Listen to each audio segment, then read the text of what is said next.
Now, the format for these Red Dwarf reviews has somewhat changed. Instead of reviewing every Red Dwarf episode individually, as I did during the first two series, I will review one episode per series as a sort of highlight episode, if you will, before uploading a full retrospective on an entire series. For Series 3, the episode selected is Backwards, and with all that housekeeping out of the way, here's the review.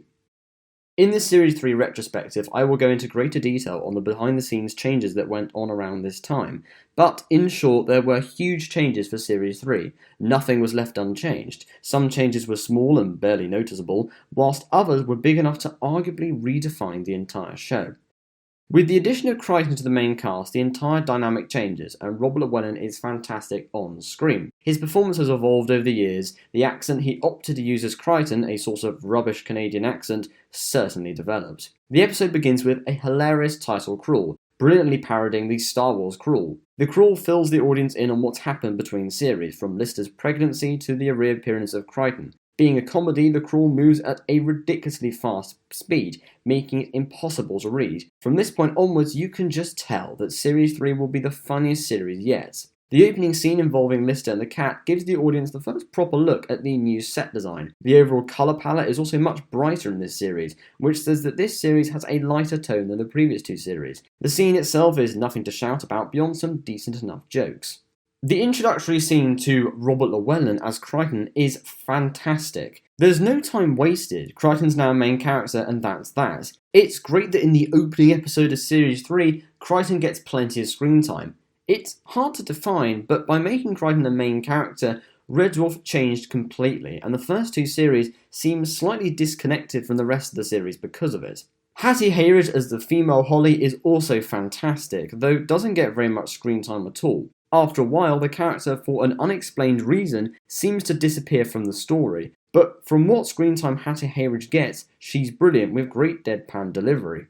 Creating Starbug was a good idea on the part of the writers. Blue Midget made sense in-universe, but the overall design of Starbug is better. The exterior in particular looks quite unique, and there's a reason why Starbug has appeared in most, but not all of the following Red Dwarf series, while Blue Midget, aside from appearances in Series 8 and 10, has mostly been abandoned. Once Crichton and Rimmer crash land on the Backwards Earth, the humour in the episode really gets cranked up a notch. A lot of the humour comes from the visuals, and it works brilliantly. The editing, the camera work, and anything else that went into creating the Backwards Earth went perfectly. On a lower budget, perhaps this episode would have been scrapped, but who knows. Crichton and Rimmer also work well in the script. In Crichton's last appearance, Crichton was mostly paired alongside Lister. The dynamic between the two characters is interesting. At this stage, Crichton hasn't started to break his programming, as Lister has since rebuilt him. Chris Barry and Robert Llewellyn are fantastic, and most likely the best performers in the episode. The dynamic between the cat and Lister is mostly unchanged from the first two series, but the jokes and dialogue during these scenes are some of the wittiest and sharpest jokes,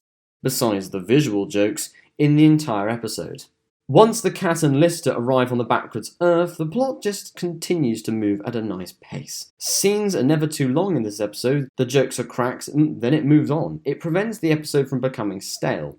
Any scene set in the pub where Crichton and Rimmer are performing is just fantastic. Again, the visuals are brilliant, but there's an intelligence to the humour here that suggests that a lot of thought went into the writing process. As you may have noticed, I'm not being very specific with this review, and that's really the problem. I can't fully review this episode. There's just so much crammed into every second, whether that be a joke, a non sequitur, or anything else. Backwards is one of the best ever Red Dwarf episodes, for good reason. It's funny and witty, yes, but there's something different about Backwards that's impossible for me to define. Backwards makes great use of the science fiction world in which Lister and co inhabit.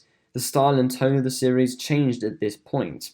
Robert Llewellyn makes a fantastic first impression as Crichton. Hattie Hayridge, in the few scenes she appears in, is great in her debut as Holly. The pacing is perfect. Everything moves at just the right speed. The series veterans are, of course, on excellent form, both the regular cast and the writers. I'd argue that Backwards is the single most important episode Red Dwarf ever produced, besides the Series 1 opener at the end. Backwards completely remodelled the series formula and possibly made the series more accessible. There's a greater emphasis on cracking jokes than before, and the tone is far less bleak and despondent than before. In short, Red Dwarf is now a sitcom with a big emphasis on the comedy part.